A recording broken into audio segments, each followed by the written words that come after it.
Welcome to episode 1 of Midnight Movie Reviews, coming to you at 9:09 p.m. on Wisconsin time.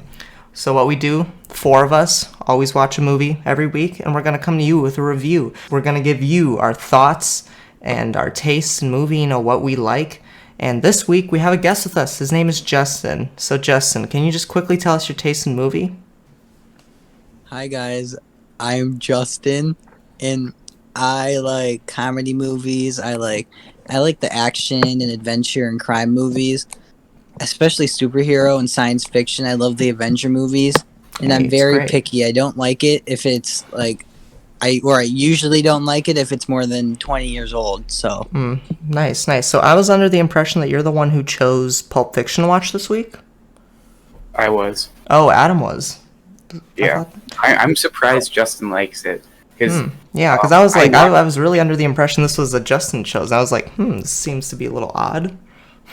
No. Like, I know Justin's taste in movies very well, and I was positively surprised that he liked this. I'm very happy that he did. actually, a funny story when I was watching this. So I thought this was just some weird movie that no one's ever heard of. Really? But as I was watching on the TV, my mom walked in the room. She's like, "Oh, I know that movie."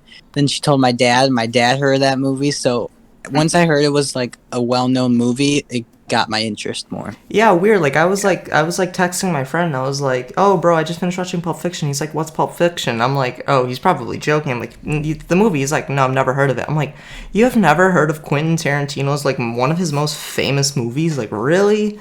I guess Exactly. I guess people are just so drowned out in the the new Marvel movies and all that stuff. So they're just missing all these like really classic movies that are just like paved the way for like like what a movie should be. Yeah. If I'm not mistaken, I think Pulp Fiction won an Academy Award. So, props Yeah. to them. It's definitely one of the greatest, in my opinion, but at least greatest well-known, objectively movie of all time. It's like if you look up greatest movies of all time, like in It's any up search in the engine, top. it's like third. Well, I think that it's also like one of it's probably one of the greatest like action movies. Not really action, more like crime, like mob boss mafia style movie. If you have like it's different from like The Godfather and like these types of like films like those types. But Yeah. I mean, in my opinion, I don't think I wouldn't say it's better than The Empire Strikes Back, but that's just me being a Star Wars fanboy. Yeah. Okay, but anyways, I'm gonna give you guys a quick plot summary. We're gonna, as this all gonna be, we're all gonna have spoilers, so there's really gonna be no spoiler-free talk. You should probably have already seen this movie. It came out over 20 years ago, so pretty much what happens in this movie is we have two main characters, actually 3, depending on who you view as a main character, but you have 3 main characters. You have Vincent Vega and Jules Winfield, and pretty much they are 2 hitmen, and they work for this big crime boss, Marcellus Wallace. Make sure you know what he looks like, or you'll get shot by Jules, right? So pretty much what happens is another character, Butch, is this boxer guy, and he's getting paid by Marcellus to lose his last fight. And what happens is he takes the money, bets it on himself, kills the guy in the ring, and runs away. And what happens is there's 3 different storylines.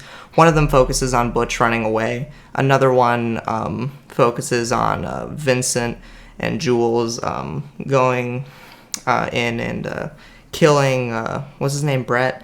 And then you have with Vincent and Mia, another main character, who is Marcellus's wife, right, guys? Yes. Yeah. Yeah. So yeah, it's a storyline with Vincent and Mia, doing drugs and stuff like that, and then you have the last one, which is pretty much it's Jules and Vincent, and they accidentally kill one of that surviving people from their little encounter in the beginning of the movie, and it's about them, trying to cover up and hide that body, just normal things you do, hiding a body. Yeah. Oh yeah. So. Definitely. So now what we're going to do is Adam here is going to ask us a bunch of questions. We're going to give our responses. We're going to tell each other how we feel about this movie, what we like, what we don't like. So take it away, Adam. All right, so first, I just want to get a general opinion because we haven't really talked much about what we all think. So let's just go around. How would you like this movie? We'll wait for like a specific number rating until the end once we've talked everything over. But just general opinions. What do you guys think? Okay, so this was by far one of the most unique movies I've ever seen. It's unlike any other, really. It has multiple plot lines, and they're all kind of brought together at the end of the movie, which, in my opinion, it's a good thing, but also not the greatest thing. And that's because it left me a little bit confused for the first half of the movie about what exactly is happening to all the different plots. But at the end, I really liked how they brought everything together in a really meaningful fashion as well. Yeah, I agree with you, Luke. I feel like this is a good movie where like you would definitely benefit from watching it maybe twice, so you like really fully understand the plot and like what each of the characters is going through and how everything like ties in. But yeah, I think it's well put together, but it could be slightly confusing for like people who might not understand like complex movies as much. Yeah, it's definitely a style that I think really only Tarantino can achieve. And it just, like you said, the ending was definitely worth it if you were confused throughout the movie. Yeah, I mean, like, not to like toot my own horn, but like I pretty much fully got it. Like with my first time watching it through. Yeah, I mean, of course, I would benefit from watching it a second time. You know, like I would catch more things that I didn't notice. But you know, I felt like it was like to me, it wasn't the hardest thing to follow. It wasn't like we're watching like a family style movie. Of course, you know, drugs, guns, whatever. But you know, like Luke said, it's really unique. Like I just love how there's just like. It's like pretty much just like 3 different movies put together in one that just happen to be about the same thing. And, you know, they all tie together. Yeah. That's what I loved about it. And, you know, it was also cool that, like, Quentin Tarantino himself was in one of the stories and, like, was the main character of the movie. That's just, I thought that was fun and cool. He does that, like, in a lot of his movies, he has smaller cameos that... He is the god of his own movies. Definitely. Justin, give us your 2 cents. Well, I appreciate the movie, how it draws in people who like a lot of different stuff, because there was some comedy in it, there was some, you know, fighting, guns, and I like that part of it. I will say it was kind of confusing, the different plot lines, but now that now that people are explaining it. Sorry, what'd you say? No. Justin, you said pot lines. We might have to cut that out. Just saying.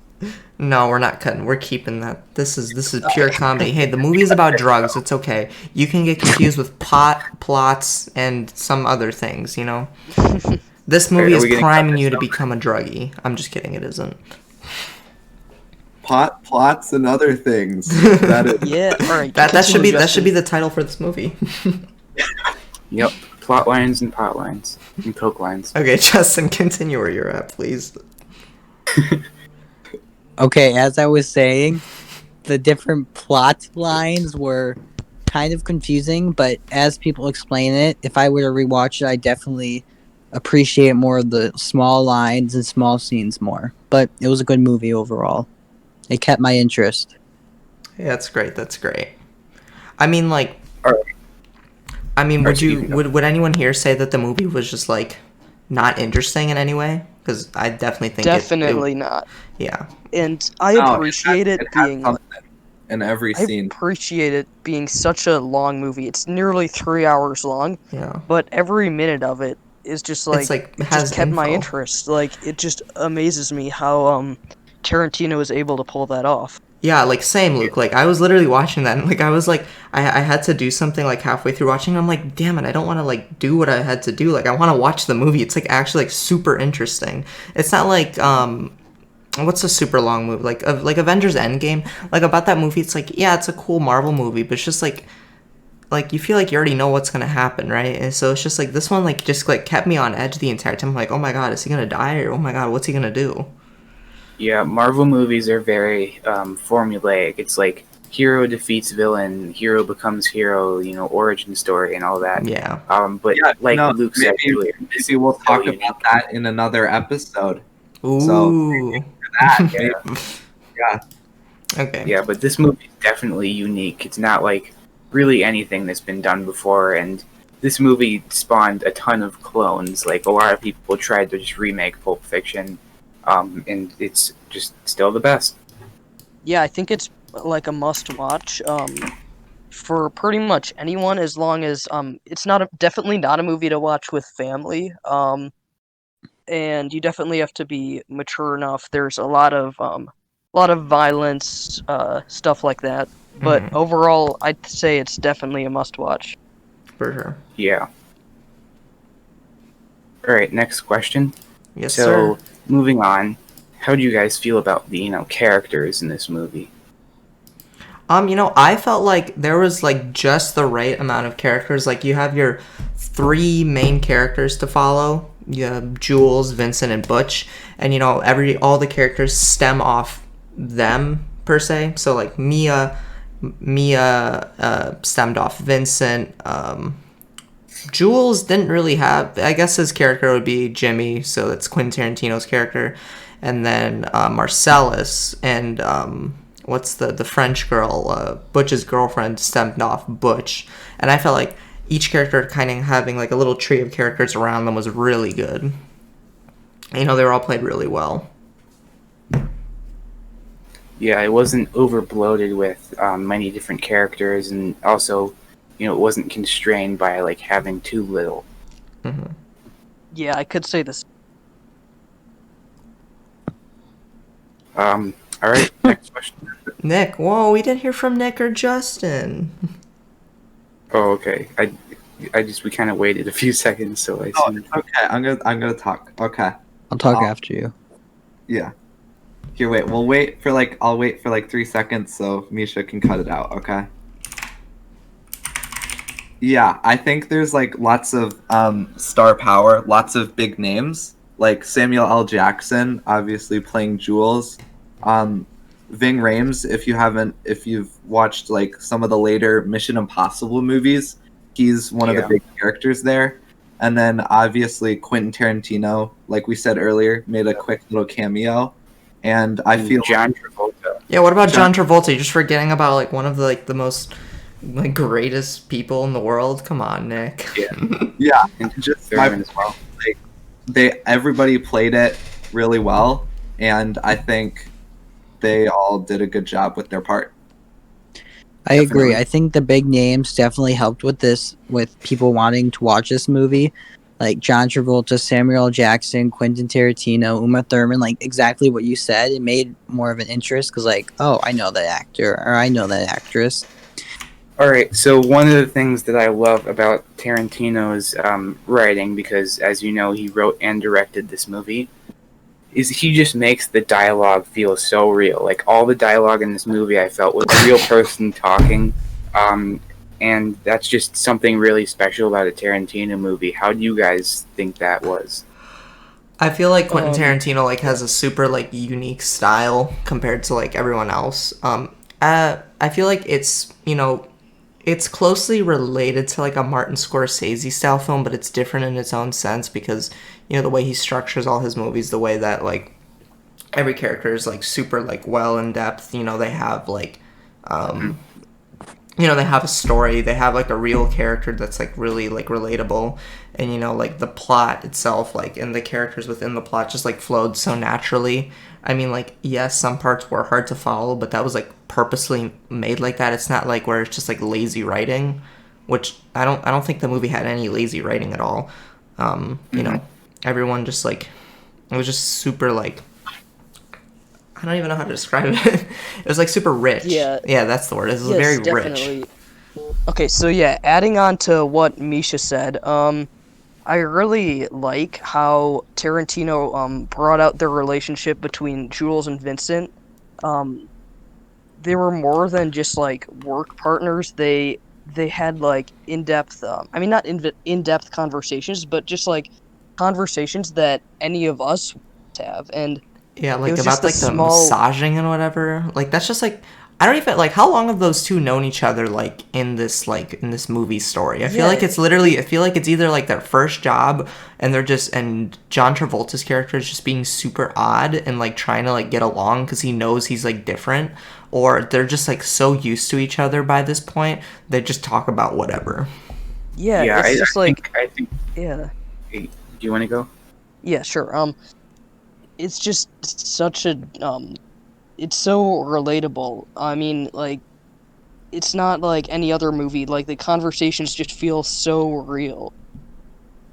Yeah, I think that um, Quentin Tarantino, he just turns like normal occurrences and normal conversations into something special, something iconic. There's so many lines in this movie, so many just interactions in this movie that really feel almost as good as just plot points that blow you away. You know, you're like, oh wow, that's just interesting. I don't know, it just adds a lot of Mhm. flavor to the movie, and I like that. Yeah, the dialogue was really well written. Like everything like meant something. Like everything was important. Like if you missed something, like it could be like super important even if it's just like one little thing. And I think Yeah, the dialogue really helped with that. like you wouldn't think a conversation like when they were near the end of the movie when they were at the diner and they were talking about like filthy animals, like how debating whether a dog is a filthy animal. Yeah. You wouldn't think that that would be a meaningful conversation, but in this movie, I think it really is. It just feels special. hmm And And at the um, beginning of the movie, they literally talked like for at least like 5 minutes about like foot massages. And it's like you got to be like pretty close to talk about foot massages to like a work partner or a good friend for like a good 5 minutes. And it just makes me wonder how Tarantino like came up with that topic. Like it's just it just amazes me how he was able to make that type of conversation just hit so hard on the And also like audience. flow so naturally like literally it's just like they're walking in like it's literally just they're walking and talking and it's just like there's just like nothing of it. Or even about the yeah, burger, like the burgers in the beginning, like their good relationship just makes the audience feel good because like if they're having a good time, we should have a good time Yeah, enjoying our Definitely. relationship. totally. yeah. One of my well, the reason that um I don't know, one of my favorite conversations in this movie, or like it was more than one conversation, was just like the interactions between Vincent and Mia. I don't know, I just really like that, and I think that he Quentin Tarantino just wrote the conversation with such a natural flow and natural progression, and it's sort of like awkward, but at the same time, it just feels real. You know, it feels like if you were having a conversation with them, it would it just works. It works. Yeah, like that entire Hmm. first like the Vincent Vega and Marcellus' wife storyline, that just like has like such a like a realistic like someone does something bad, you know, they're like trying to like just have a good time. Like it just felt like, you know, like everyone was just so real there and like everyone was just talking like they normally would. It's not like nothing was forced, you know what I mean? And like Yeah. how Mia was talking about like how Vincent Vega just like in the movie like in there how he was you know being really bold and stuff. I just felt like you know that everyone just like has like a real voice and no one's just like being fake. You know how some movies are nowadays with the really crappy Yeah. dialogue. I hate to at it again on superhero movies, but like in any modern superhero movie, you never see this type of like real life conversation. Do you guys know what I mean? Yeah, Yeah. I think what you're saying is true, but like it's so much worse than just like superhero movies. Like Hmm. so many movies, they just have dialogue that just feels like, oh yeah, someone wrote that, not someone Yeah, speaking and that, someone and it thinking doesn't those mean things. anything in that movie, but Tarantino just makes it mean something to the audience, Yeah, and he I is. Like I'm really pretty like sure that. everything in like all the conversations just had some sort of like underlying meaning to it that like you can't pick up on the first time you watch it. And that's why you should watch it again. And that's Yeah. like the beauty of the movie. There's just like so much information in there. Yeah. Um, All right. Next question. yes, sir. Sure. All right, so this will be a short one, because there wasn't a lot in this movie. But the visual effects, how do you think that was? I thought that it went with Tarantino's style very well. His movies are very overly bloody and very sort of I don't know. They're just very. Gore. There's just a lot of blood, and it's a lot more than like that's realistic, but Yeah. it's stylistic and it's interesting, and I like it. So, what do you guys think? Yeah, I feel like just like having everyone like Butch being bloody throughout like half his character arc, that just like show like it's like has this underlying meaning to it. And I feel like it could mean that like he's like he obviously he's a boxer, so he's a fighter, so he's gonna be involved with a lot of fighting, and maybe it shows that he has a lot of like bloody past to himself. Like talking about his grandfather, great grandfather, father. How they were all in the war and they all passed away. And, it could mean that he's like hurting on the inside too, and also they're just like just strictly talking about the effects themselves, like in the third part of the movie when Vincent Vega accidentally shot Marvin. Marvin. Yeah.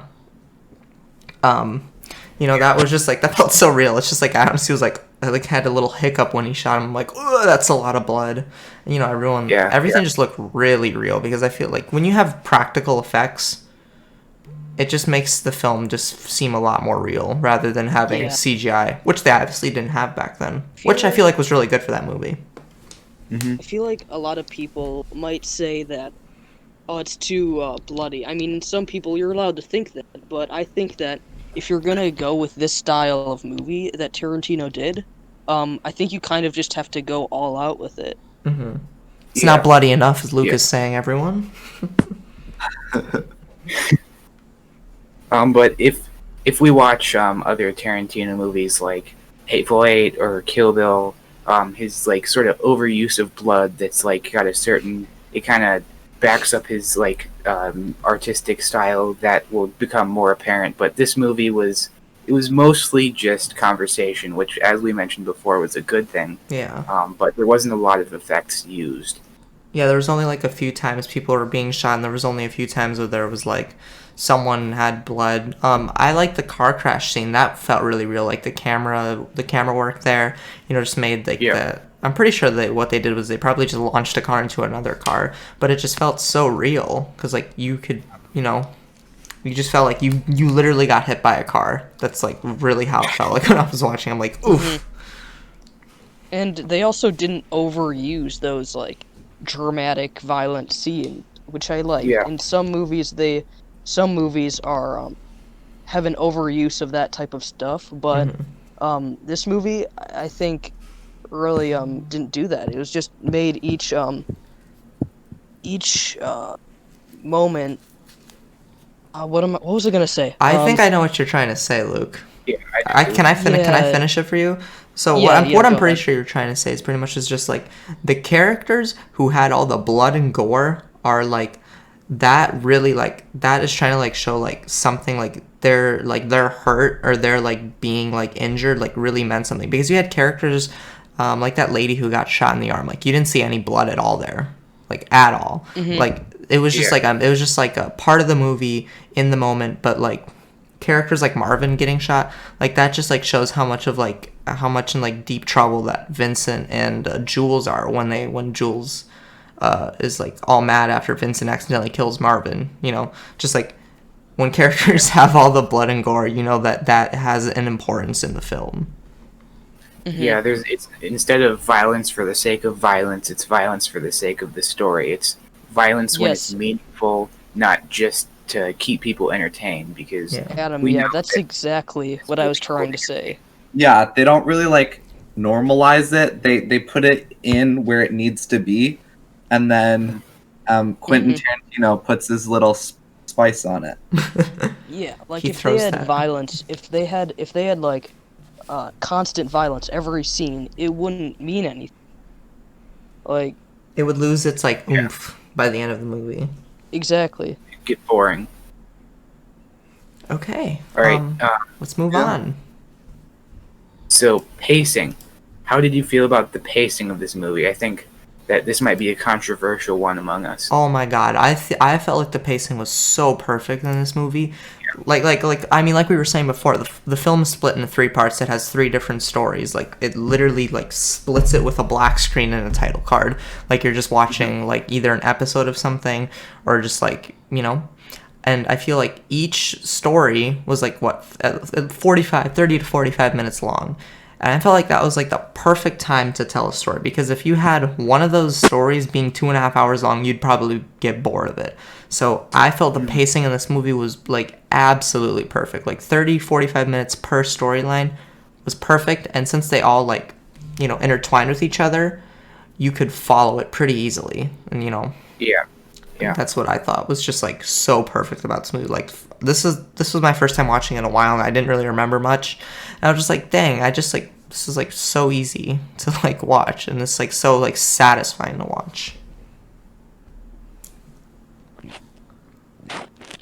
Nick, what do you think about it? I feel like at some points it may have like gone a little bit slow. Mhm. Just like I lost what I was gonna say. Wait, Nick, I think I kind of know what you were trying to say, and I kind of disagree. I don't feel like any of it was slow. Like, I'm not one of those people who like, you know, those romantic movies or those real personal where you talk out your feelings, like that part of the movie. Not Like, even like when Ryan those Gosling two went Notebook. on a date in the beginning, I wasn't bored. There were those funny lines that kept my interest. Mhm. You mean like the Yeah. very beginning where they start to rob the diner? That part, No, Justin? not that part. I mean, No, with Vincent and Mia. Oh, Mia. Vincent and Mia. That wasn't even. That That was like so. I was a little Wait, confused in guys. that part. I was like, that's not even like a date because she's Let married. me stop for a second. Alright, so how do you guys feel about plot structure? This movie had a very unique plot structure with there's, like we mentioned many times in this review already, there's the different sections, and then they're all tied together with the restaurant scenes. So did you guys like that? Did you not? Yeah, I You know- mean, I loved it. That was just like something that I felt was like the driving home of like why this movie is its own unique movie rather than just some random crime like drug movie. You know what I mean? Like Yeah. it's like unique. Like we've been saying through this entire podcast, it's unique. You know, it has its own certain structure that Quentin Tarantino just really nailed home with this. Okay, so this movie, I'd like to talk on it. So I know all greatest movies, like, they showcase a bunch of feelings like fear and happiness and sadness and all that stuff. And I like how this movie did a lot of that. But I didn't like the rape part. I thought that was kind of sad. It kind of like like, you know, it's like a happy movie. It's cool. It's interesting. I didn't like that. It just kind of like ruined my feeling for that couple minutes in that scene. I just didn't think it was needed. I mean, like, Yeah, I mean, like, go I ahead, thought it Misha. was. I mean, like, it was like, it just like shows like the evil in some people. Like those 2 characters, the ones who are like actually doing it, like they're like literally they're like serial killers. It was like disgusting. But like I feel like that should like just drive like home how sometimes someone so powerful can become so hopeless under like someone else. You know what I mean?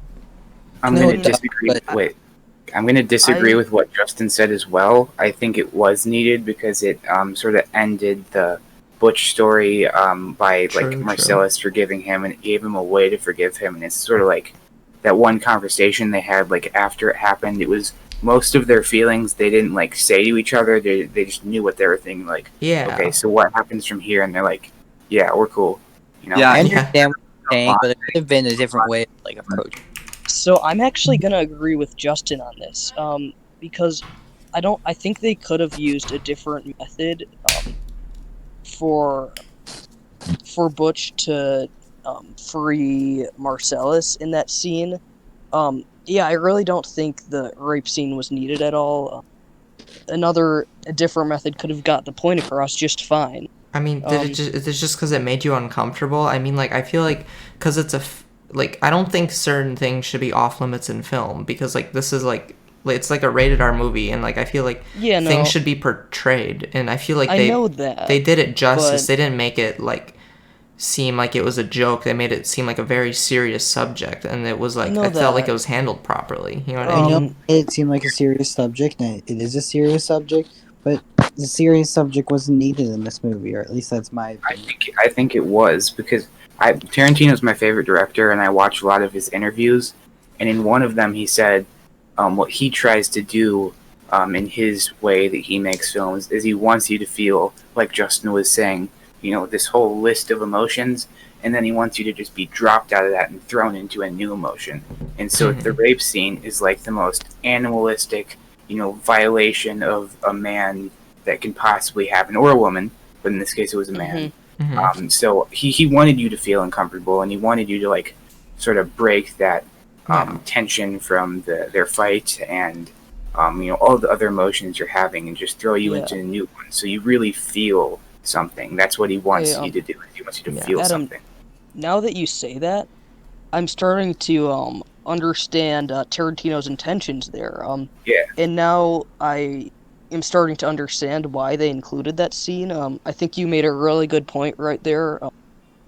I think the uncomfortable feeling was meant to be pushed upon the audience. Yeah, of course. And it really makes you understand the connection that happens between Butch and Marcellus, because it could have been done another way, but I don't think it would be conveyed so simply and so easily in another way. I think that, it was really a terrible thing that happened. I think it was pretty much necessary to convey the emotions in such a interesting scene. And also, like, the ending of that scene in its entirety was just them being like, "Oh, we're cool, we cool. Leave. I don't need to see you again." And it's just like it's totally like Butch could have just went away and not done anything about it. But that, like, shows, like, he's a good intention, a character with, like, good intentions.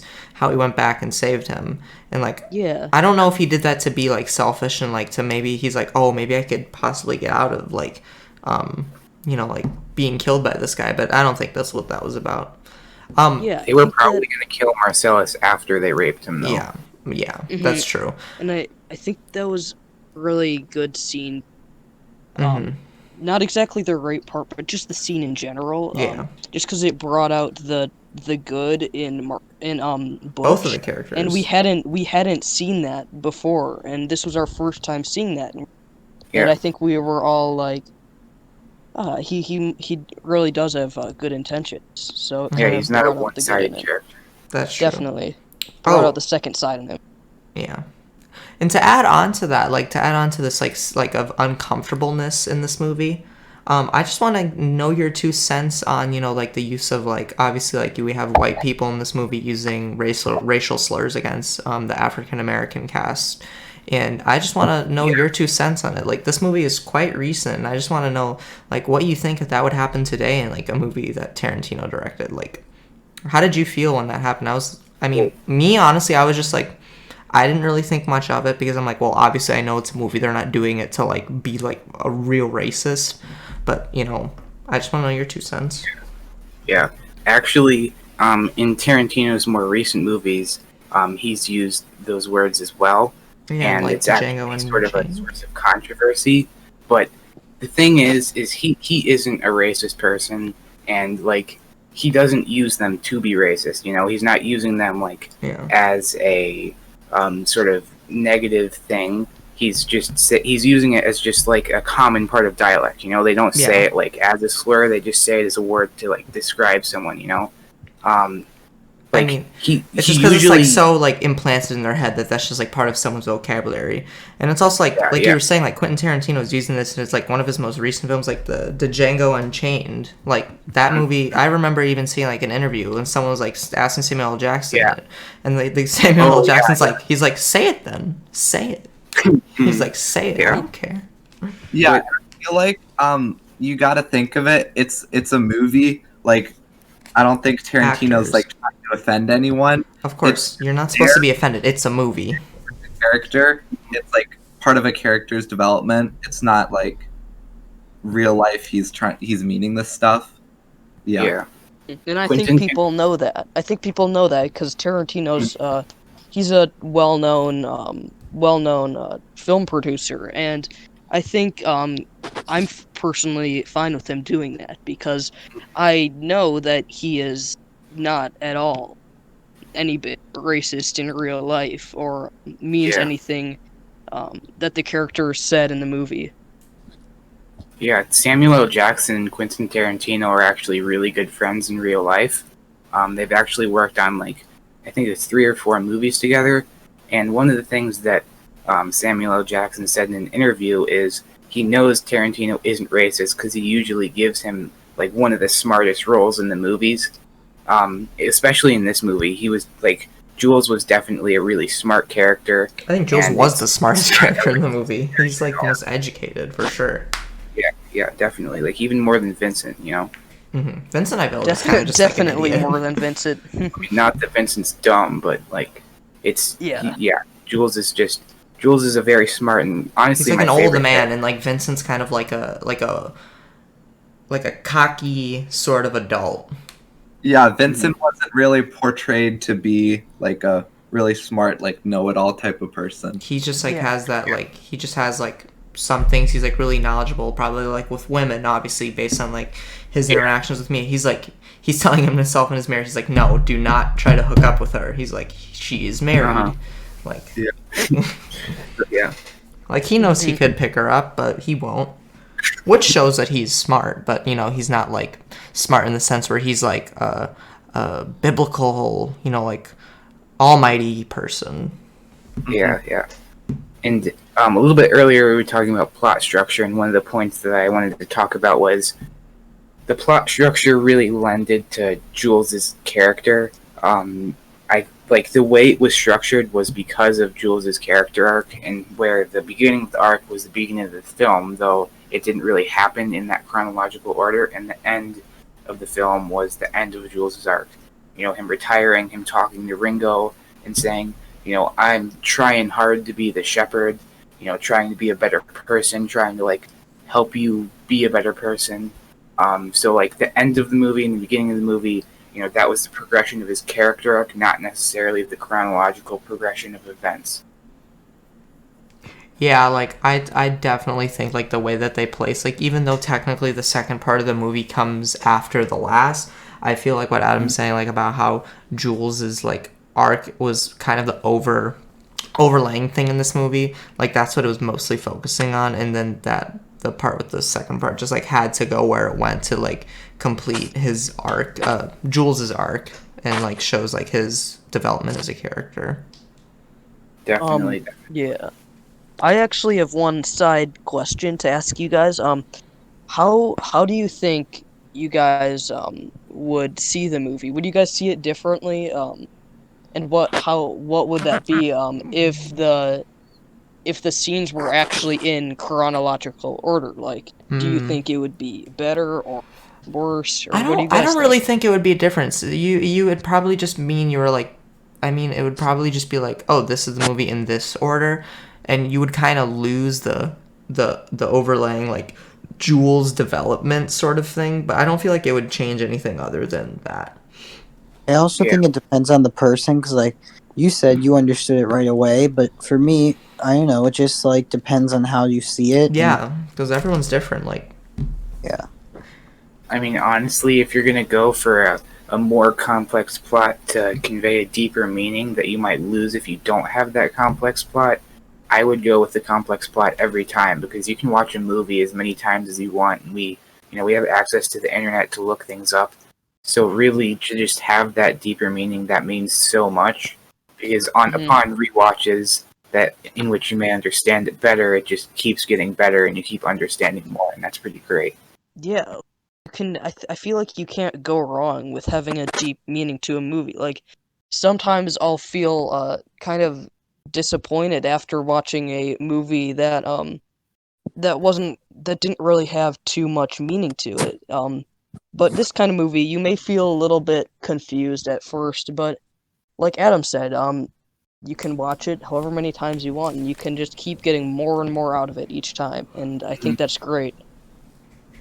Yeah, this is definitely a movie that I'm going to come back to every few years and continue to enjoy. Same. Okay, and that easily brings us on to our next question. Take it away, Adam. It does. Cinematography. This is definitely a big thing with Tarantino. He has beautiful cinematography a lot of times. I don't think this is his best movie cinematography-wise, but I do think it was better than average.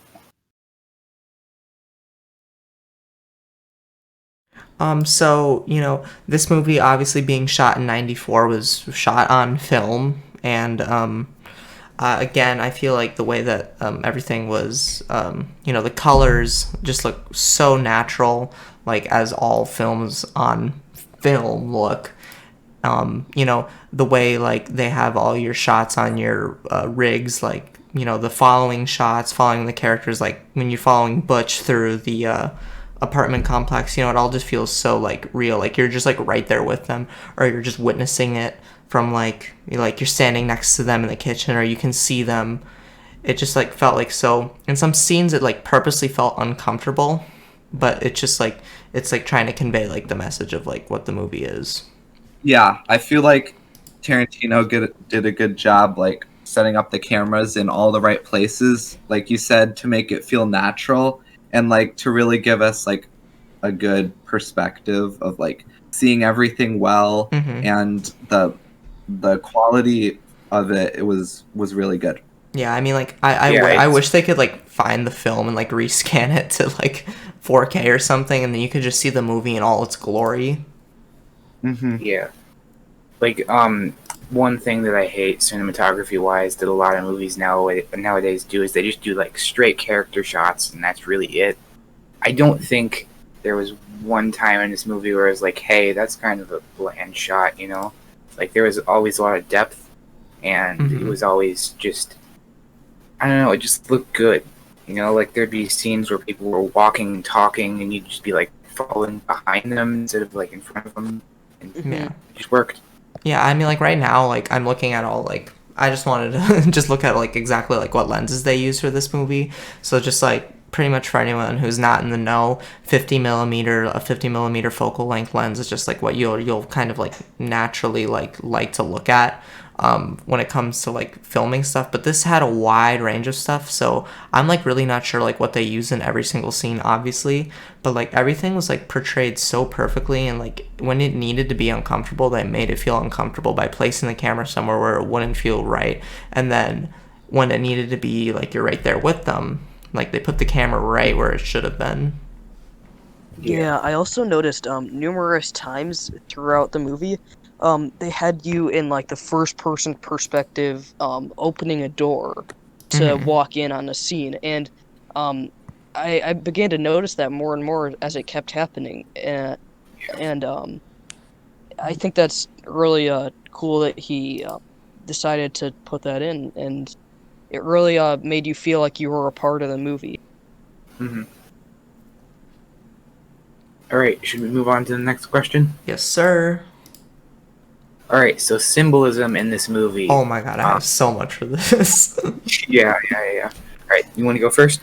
Yeah, well, I just kind of want to name off all the stuff that I thought was symbolism really quickly. And then I feel like we should all talk about them because I kind of already wrote all these down while I was like writing the stuff I remember. So number one, a big symbol in this movie, and at least in the second part of the storyline, is Butch's watch. Yes. I'm just going to name these off. I'm not going to explain. I'll let you guys do the explaining. But one of them, the big one, is Butch's watch. The next one is probably going to be the briefcase. Like, what's in the briefcase? Yeah. What does it mean? And how it relates to Marcellus Wallace. And then, those actually are two. And I would guess you could say, what's up with the Band-Aid on the back of Marcellus Wallace's head? What does that have to do with the briefcase? I feel like those two tie together. So really? Take it away, guys. I felt like they did. All right. One thing that I really wanted to talk about that you did mention was the briefcase. I loved how they didn't show what was in the briefcase, and they were always like in every line that they talked about, they're like, "Whoa, look what's in the briefcase!" Or it's like a weird MacGuffin. this, so don't take it away. But I don't know. I really liked that, and I really liked how it was sort of the ongoing struggle that was like going throughout. It was like the linear line, and then there were just the storylines kind of circling around it. Like throughout, it was part of the movie. It was the end goal, and I liked that. Yeah, I really wanted to talk about the gold watch. Obviously, Misha said it's like one of the big symbols. I really liked how it sort of led into like Butch's like story in like the plot structure, and it introduced it really well by sort of providing like the backstory for it, of like how it was his grandfather's during World War I, and it kept getting passed down to him, and you can really tell he really, really valued that watch. Yeah, and when he threw that big symbol. tantrum and almost kills his girlfriend. Jeez. Yeah. This man has anger issues for things that really mean a lot to him. All right, so Butch, he has his watch throughout the movie, or throughout his section of the movie, with the watch, based on what's going on with the watch. He sort of you see all the different sides of Butch. You see he's angry at his girlfriend when she doesn't bring it. We see that side of him for the first time. He's happy, really happy. He's singing in the car when he gets the watch back, and we see that side of him for the first time. So he was sort of like a one-dimensional character before, but the watch just kind of brings new sides into Butch, a new depth. And I think the watch, in some aspect, it's like a part of him, and he doesn't want to lose it. Yeah, and it's like literally like he risked his life to go get it like back. Like he could have been shot if Vincent didn't leave his gun out. Yeah. I feel like another two like things that were like big symbols in this movie apart from that was, this sounds really weird, but it's just breakfast and bathrooms. So there was a lot of breakfast scenes and a lot of bathrooms, and I felt like the bathrooms are just a sign of bad luck, because literally anytime someone was in a bathroom and something happened after, it was bad. Like the first time, like Vincent goes to the bathroom, Mia finds what she thinks, I think was like probably cocaine, but then it was the heroin, and then she like almost dies. The next time Vincent's in the bathroom, like movie wise, not like an actual chronological like scene chronologically wise, Vincent goes in the bathroom and he walks out and gets killed. And then the next time is Vincent is in the bathroom at the diner that happened at the beginning of the film, and then the place is getting robbed. And then another one is the other guy who's locked in the bathroom in the apartment where Vincent and Jules kill Brett, and then the other guy who was in the bathroom and tries to kill the two gets himself killed after he misses his shots, which then leaves Jules to his religious revolution. His divine intervention, yes. Yeah, I really loved that part. That was just, like words can't describe certain parts of this movie. It's just like, it's just so deep, dude. Like I swear to God, it was just so deep. Honestly, yeah, I think there was like throughout this movie it was more conveyed by dialogue than anything.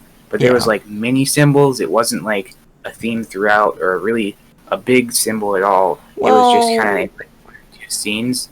There was like the quarter pounder, the Royale with cheese, that was referenced a few times. I think it kind of helped explain the bond between characters. And there was like the $5 milkshake for Mia and Vincent. So like all these interactions, they had sort of their own theme. Side topic, have you seen that Binging with Babish $5 milkshake recreation video? Ooh, I just want a $5 milkshake now. Cause damn, that's a good ass milkshake. But no, Adam, I would have to disagree with you, because the bathrooms and the breakfast was like happening throughout the entire movie. So I feel like that's something. What's a repeating symbol called? What are those called? It starts with an M. Symbol. No. Motif. Yeah, motif. Yeah, Justin. Like those are motifs. Well, those they're like repeating symbol. Like those are repeating, and they're like meant to show that something is like related to those. You know what I mean? And now that we're talking about this, I feel like Vincent was, or at least as I remember, it was always that one in the bathroom, like in the beginning. Yeah, like I said, on his date, and then at the end, like. And it always led to something bad happening. Yeah. Mm-hmm. I think you kind of misunderstood what I said. I wasn't saying that like the bathroom and everything that was not a symbol throughout the movie. I was saying like things like the quarter pounder Royale with cheese. You know, that was sort of a small symbol in the beginning of the movie that explained the bond between Jules and Vincent. Oh yeah. Now I get what you. Now I get you. So I really noticed, and I really like that one scene at the diner near the end of the movie where Vincent was just chilling in the bathroom reading his book while outside in the diner there was this whole full-blown robbery going on. And that part just made me laugh. That was easily one of the funniest parts of the movie, yet it was just so subtle, but I just love what Tarantino did in that moment. Yeah. It's more of a subtle comedy, like you said. It's not a laugh out loud thing. It's kind of I mean, Justin, like since like you aren't like the biggest, like I remember you saying at the beginning you aren't like the biggest fans of these types of movies. I mean, like, did that make you laugh in any way, shape, or form, or did like that make you, like what did that make you think of that? So like this comedy movie, I never laughed out loud. I'm actually not usually a person who does that when I watch TV, at like any. But there were parts that made me like smile a little. But yeah, I mean, was it enjoyable though? Yeah. When I smile, it like means I enjoyed it. But okay. Yeah. I really like that. Once again, that there were a bunch of instances of just subtle comedy. They weren't forced at all, which I've seen in a lot of other movies. They were just very subtle, and I just really like that. Yeah, even just like little comments in the dialogue, like just little subtle hints just like made me smile a little bit. Like, obviously this is definitely not like a full-blown comedy movie, obviously, but it drops in some subtle funny moments. Yeah, definitely. All right, next question. Yes. All right, so this is just a quick question. What do you guys think of Quentin Tarantino? He's one of my favorite directors, but I just want to know, have you seen any of his other movies? What do you think about him? I really love this movie. Like, I haven't watched Quentin Tarantino recently, but like getting back into it, I felt like this was like just like a really good, like a well-directioned film. And kind of like an off-topic thing. Like, I just remember at one point Quentin Tarantino was like, "Yeah, I'm gonna direct a Star Trek movie," and I'm like, that's something I would watch. Like, can you imagine Star Trek directed by Quentin Tarantino? That would be so cool. Yeah, sadly, I don't think that's happening anymore. But I do know what you're talking about. That made me really sad. It's not happening. Yeah. Yeah, I this is my first like Quentin Tarantino movie, but I can easily tell like that he's got his own unique like vibe in these movies. Like, he definitely puts his own spin on like this type of movie, and it's like really easy to see. Yeah. See, I'm not used to Quentin Tarantino because, like I said, I don't really watch these old. No, they're not. It's not even old, but to me, older movies. So I'm just not used to him. So if he does these movies like that are well known, I'll watch them. But I wouldn't watch one of his movies that people don't really know. All of his movies are well known. I'm just going to say that he's made 9. He's going to make a 10th, but when after his 10th, he's planning to retire because he thinks that as a director's, and he writes and directs all of his movies, but as a director's work goes on, it just gets worse and worse. So he's going to stop at 10 and retire. But basically, all of his movies are well known because he is well known, and like, being written and directed by Quentin Tarantino is like a selling point of most movies, And I've seen all of them. They're all awesome. I'm just gonna say that. Yeah, I mean, like, this was really similar to like Once Upon a Time in Hollywood, I would say. Yeah. Like, if you could give it like a closest like resemblance, I would say it's Once Upon a Time in Hollywood. Like, Kill Bill is a little different. Yeah, it has Uma Thurman in it, but it's obviously different with all the blood. Like, that one's like gory to be gory. Yeah. I think Once Upon a Time in Hollywood was like a culmination of all his movies. You know, it had elements from each of the things he did before. Like you said, maybe not as much Kill Bill, but like there was, little hints of everything in there. Yeah. Yeah, believe it or not, this is also my first viewing of a Tarantino movie. And like Nick said, for another first-time viewer, I really can feel a unique flavor to this movie that I've never really felt before. I think it's just the like we've said many times, just the little comments and conversations that are just so meaningful. Yeah, definitely. So moving on, one of the things that is my favorite about Quentin Tarantino's sort of art style and directorial style is his use of music. I love music, and I love music in movies. I think that when you have a great scene with great dialogue, great visuals, what really ties it together is the music. Like music just elevates it so much. That's and true. something that Tarantino does in his movies is he uses music very well. He has a great taste in music, and he definitely portrays that.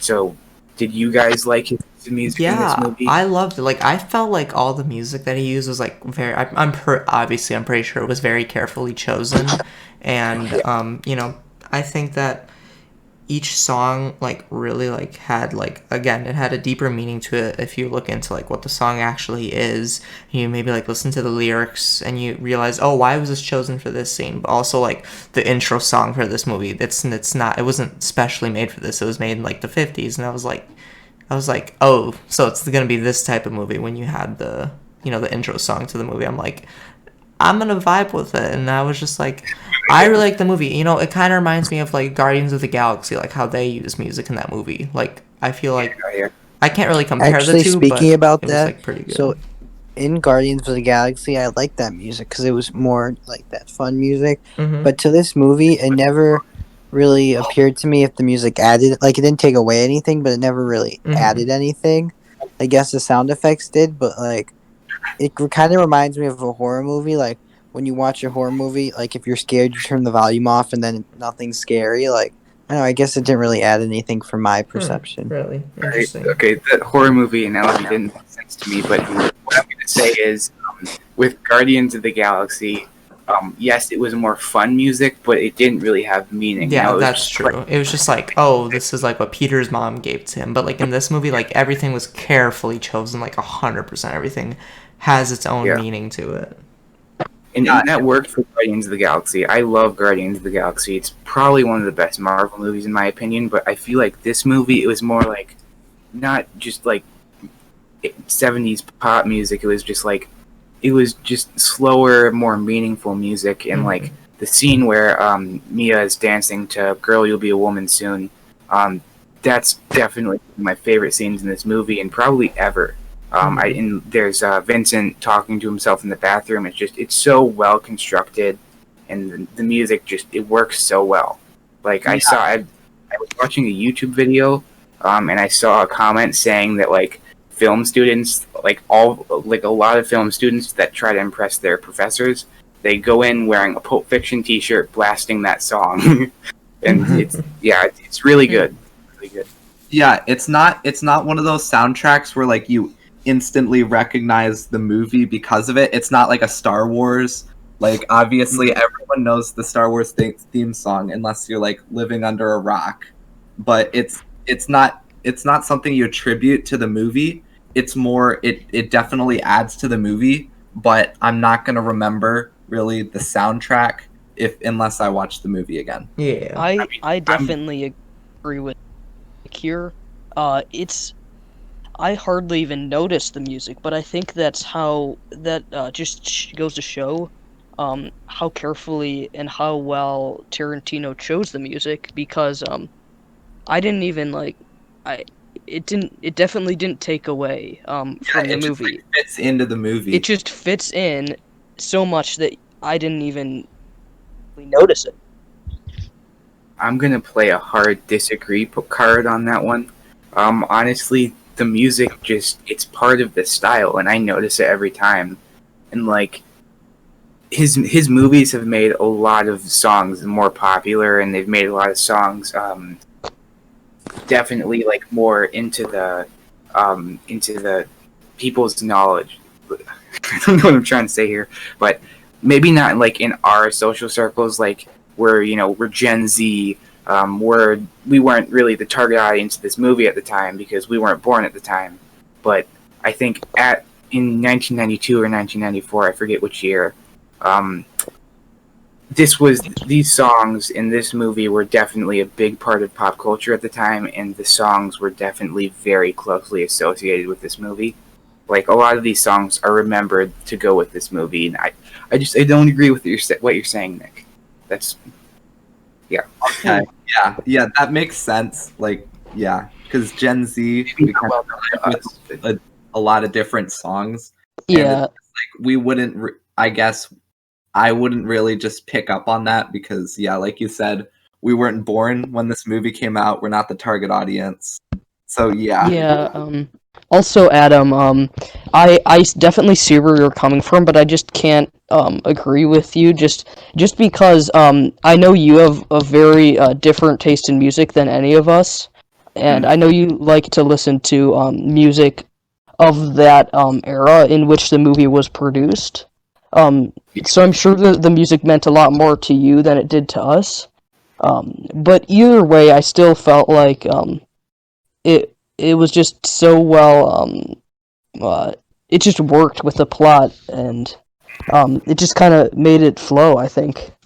we should watch Reservoir Dogs because Tarantino's use of music in that one is like so iconic that I could not believe that you guys would detest that being important and being recognizable. So we should definitely watch that one soon. Yeah, I'm not saying it's not important. I'm just saying that it wasn't like super recognizable.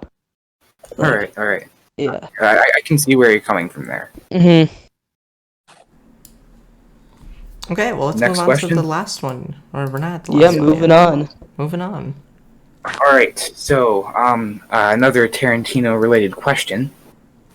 One of the things he said is that a long time ago, way before he even started producing movies, or not really producing, writing, directing them, he read in a review of a French movie, and the review was something like this. A couple of the movie-crazy young Frenchmen were in a coffee house, and they've taken an American crime novel, and they're making a movie out of it based not on the novel, but on the poetry that they read between the lines.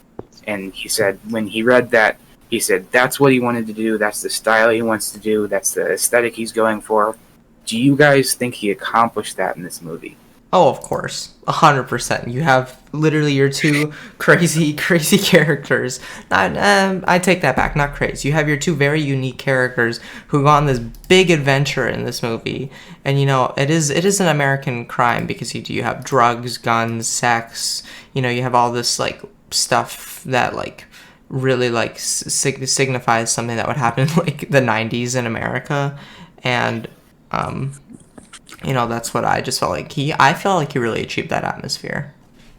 Yeah, I think the poetry between the lines part was really present in the part of Jules, his character arc, where he started, he was, in the business, he was saying the Bible verse before he killed people, and then later he retires because of divine intervention. He sort of uses that Bible verse to, like, become a better person. Well, it's the same verse, it means two different things to him throughout the movie, and I feel like that really represented the sort of poetry between the lines thing he was going for, instead of just like plain dialogue. I agree. He definitely accomplished reading between the lines, like doing a little more complex. It's like we've talked about all those little actions and scenes and just lines and visuals and music. Some things like had a different meaning that you had to think about, and I thought that was kind of cool. All right. So Yeah. this is a question that were you gonna say something? Oh no, nope. This was a question that Misha actually suggested earlier. Which storyline was the best? So there were three main storylines, then there was sort of the one big storyline that was flowing throughout. Which one did you guys enjoy the most?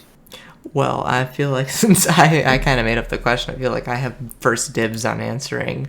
But mine's kind of, I'll be honest, the last part was my least favorite of the three. It was still really good, but it was my least favorite of the three. The first part I really liked because there was like a lot of stuff I already knew from the movie, like the milkshake, and there's just like all this fun stuff in there. And the second part I liked because like I just didn't remember it that well, and it was just really interesting to watch, and it was really different from the rest of the film, to be honest, because it was obviously following an entirely different character, but it was still within the plot of the film. And I felt like him going crazy over a watch was something I would probably do. Dang. Okay, Misha, I'm gonna have to disagree with you. I actually thought I really liked the last scene, and it was probably the favorite of the three for me. But you mean like the entire, like I mean the entire, like the last part with like the whole hiding the kid's body. I mean that entire last thing. That's what I mean by the last part. Like the last part, like where they accidentally kill. Starting with the Butch storyline. Yeah, I mean like the Marvin. Like, do you like that? Yeah. I mean like. So here, let me just give you a quick rundown of the stories. So the first one was with Mia and Vincent when they're going out to dinner and they're having their night. That's story number one. Story number two is Butch's story, so the watch. Yeah. And the last one is Vincent and Jules hiding the body, and Vincent and Jules at the end of the movie and the diner. Yeah. I mean. I'm gonna stand by my opinion. I really loved the third part, and that's because I just loved it. Brought everything together, especially with the last diner scene, in such like a meaningful way that I've never seen before. And I just really like that. And before there was a little bit of confusion. But the last scene kind of put a cap on all of the other unfinished scenes throughout the movie, and it kind of gave me a sense of closure. Yeah. I really I have to with Luke there because like it finished Jules's character arc, and the first scene of the whole movie was at the diner, and I was like, what's happening here? And I was like, yes, when they brought it back, when they were brought back to the diner, and then we actually got to see it again. And then I really think it was like really kind of comedic fun where like he accidentally shot him, and then they have to go through the motions of like trying to hide like the body and like the evidence of all the blood. And I really think that like I definitely agree with Luke that it was my favorite. I have to agree with Luke and Nick. Like, if it weren't for that diner scene, I don't think I would have picked that last part. But in the beginning, the first 5 minutes, like before the credits, I was like, "What the hell am I getting into?" Like, I couldn't even understand them with their accents. And then it was like, wait, what? It was like the Accents? They had accents. They were like they were talking all funny. Yeah. Oh, okay. Sort of like more like slang-ish. Yeah. Well, you know what I mean. Well, Yeah. anyway, it was like kind of like the bow that tied everything together. Like, it made sense. It was like that moment. Like, I don't know, I like that part. That's a good metaphor, Justin. Thank you. I'm gonna partially disagree with both sides here. I'm gonna say so first the Butch storyline I think it's definitely above average as far as like all movies go. I think it was the weakest of this movie. Not saying it's bad. I think it's good. I think it's great, in fact. But I think it's the weakest part of the movie. My favorite part was the first part with Vincent and Mia. I love the dialogue in that section. It felt so real. But coming in a close second is what was it? The the one at the end with the diner and with the hiding of the body and all that. I thought that was great as well. Everything in this movie was great, but to me, there's a clear distinction between the three, which one's better and which one's not. Yeah, it was really hard to decide. Like when I first saw this question before we started recording, I was kept thinking, oh, which one's better, like Vincent and Mia, or the part that sort of caps the whole movie. And it was a hard decision for me because like both of these, like you said, are really like good parts to the movie. Each part produced like different feelings for me. Like the first part, it made me laugh. Last part, it made me, like kind of like realize satisfied, stuff. kind of. Yeah. Satisfied. That's what it made me feel like. Exactly, it was like, satisfied. That's the perfect word. Yeah, the diner scene was like, that was probably one of my favorite scenes, just because of the amount of satisfaction. Satisfaction. My bad. The amount of satisfaction I personally received from that. It was just so immense, and I'd never seen that in any other movie. Like by that time, I'd almost forgotten about one of the first scenes in the movie where they both stood up on the table and they were like, "This is a robbery," and then by the end, I was like, "Oh, this scene," and then it all made sense, and it was just so great to witness.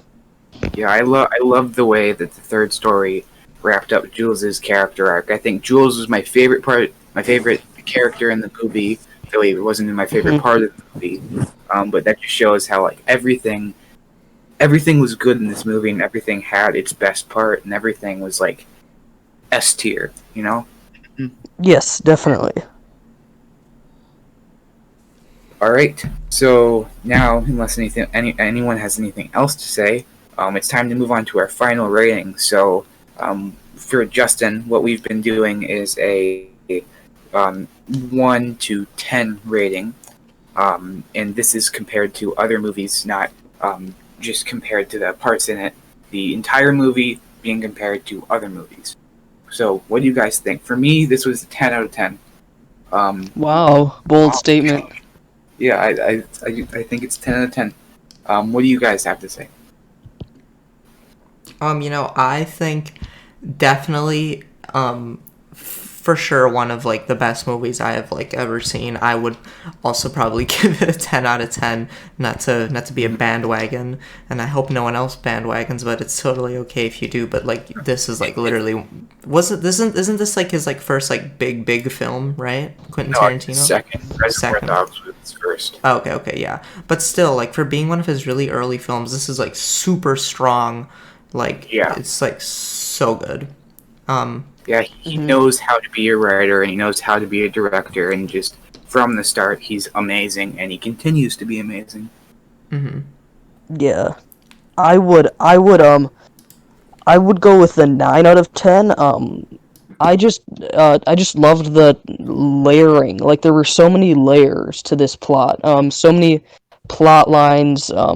And they all connected in the end, and I loved that. But the one thing that I would critique on is just maybe the first hour or so.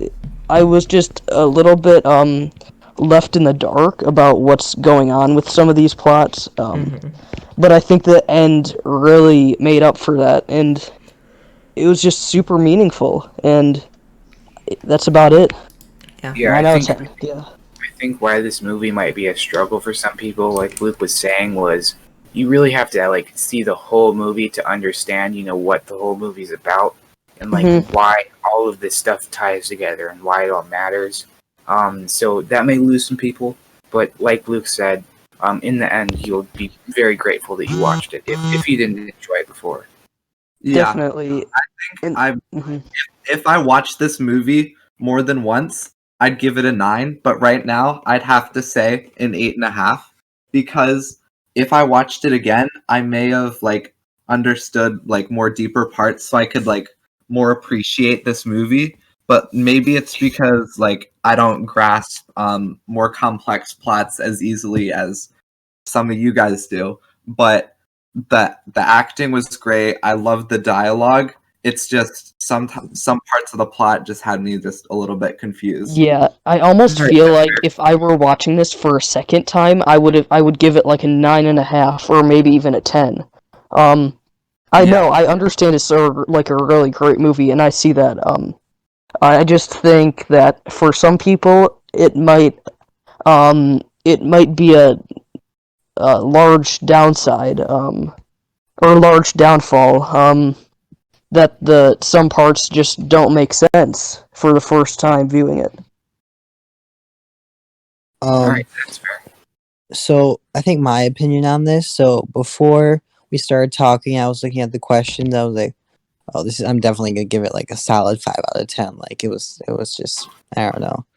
And then as we talk about it, as I start thinking about like what the stuff actually means, why he did what he did, and how it entertained me, and it actually surprisingly kept my interest the entire time. I think for that reason, and as we talk about it, it gets more interesting. Like, oh, I like that about what he did. I think I have to give it an 8 out of 10. All right. And that my friend is saying something, because this is Justin, Justin, the guy who refuses to to watch movies or listen to music over 20 years old. So Yeah, this is take definitely that- not my usual type. Justin, take that the as like Furious fan. Comfort zone, and it seems to have worked. Yes. I would never Yeah. watch Mhm. this unless you guys told me to. Hey, and Yeah, we're we got glad we Justin told on you a good to. movie. Let's go. Yeah. yeah. We got you to enjoy like a really good movie. I mean, I enjoyed watching it too. Like, I don't think you could not have enjoyed watching this. Like, there has to be some joy in watching this film. Yeah. Definitely, no matter who you are. Yeah. I mean, Yeah. Unless you just hate everything. Like we talked about it, he touched on every single feeling and whatever. And Justin, I hope this will open you up to being more more interested in other movies, than to sort of go out of your comfort zone for more movies. Yeah. I think that it's a gateway to so much more, and there's so many good movies you're missing by not really Mhm. watching any movies that are from the 20th century. I wouldn't say so- interest them. Like I'd pick a 1990 movie over a 2020 movie, but I definitely wouldn't be like excluded right away. Was there Which a is single still going movie, in the right direction. like I'm just asking, like maybe Tenet, I haven't seen Tenet, but like was there a single good movie in 2020? Like that's the real There's question. been no I don't think movies there. in I don't think there were 2020. any movies yeah, in 20. I think he's talking about like 2019 and stuff. But Yes, there actually Yeah. were some really good films, and we should watch one. I actually don't know if it's 2018 or 2019, but we should definitely watch The Lighthouse. That's something something Justin for sure would not enjoy watching, but I feel like you guys would. It's like super symbolic. It's great, but beside the fact. So, well, it seems like that we are Justin- at the Oh, Adam, go ahead. Like Justin, I know we're talking about you a lot here, but you are our guest. So I'm just curious, what is it that makes you want to watch a newer movie versus an older movie? Because for me, I don't really I do look at the year it's released because I want to know because it's interesting, but I don't base that on how much I want to watch it. I just watch a movie if it sounds interesting, if people like it. So what do you base, oh, I want to watch this, or oh, I don't want to watch this? How do you figure that out?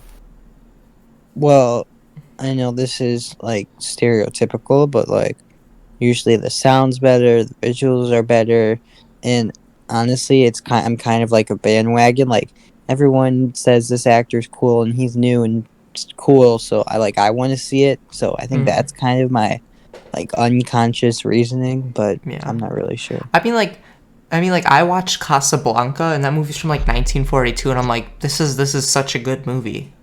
So it's just like, like Adam said, you can't really base like a movie off its time period. Is like you can't have that as your ultimate judging factor. I mean, and you don't have it, of course. Like I'm assuming you'll watch a movie. I'm assuming you'd watch Casablanca and you would still like it, even though it's not your style. Yeah. Well, the thing I find. Go ahead. A thing I find with a lot of movies is even if I don't enjoy it or I don't find it to my taste, if it's made well, if you can say, oh, I can see why people like this, I can definitely respect a movie without necessarily enjoying it, and I want to keep watching it. I think it's just something in my head that time period will always be just a factor. It's not like I don't know. It just is. Yeah, Alright. before this, I was kind of under the impression that the older the movie was, the slower the plot advanced. But this movie, I think, kind of flipped my opinion on that because this was just so well made. I was never bored. I was like intently focused on every minute of the movie. And I was actually watching this with Adam, and I was like completely silent for a full hour. I was just so intently watching this, and Adam was like, "Hey, you there?" And I was like, "Yep." and I think that really says something about this movie. Yeah, that's about all I've got to say for today. Alright, well, I guess that's it. Justin, thank you for being our guest. I enjoyed talking with you, and as long as you're up for it, I think we'll invite you back sometime. Thank you. I appreciate you guys having me and like expanding my taste in movies. Hey, No, Yeah. that's definitely, what we're here you're for. Yeah. Okay, So so... we haven't talked. No, do you want to go? Oh, no, you Or- go. We haven't talked about what we're going to watch next week. That's a conversation I think we'll have right now. But yeah, that's all. Adios, people. Thank you for watching Okay, see you the next Pulp week. Fiction episode of Midnight Movie Reviews, and we will get you next week with a movie that we'll discuss. And of course, we're not going to do it at midnight, probably at 9 p.m. But hey, it's just a title. Bye, guys. Good night.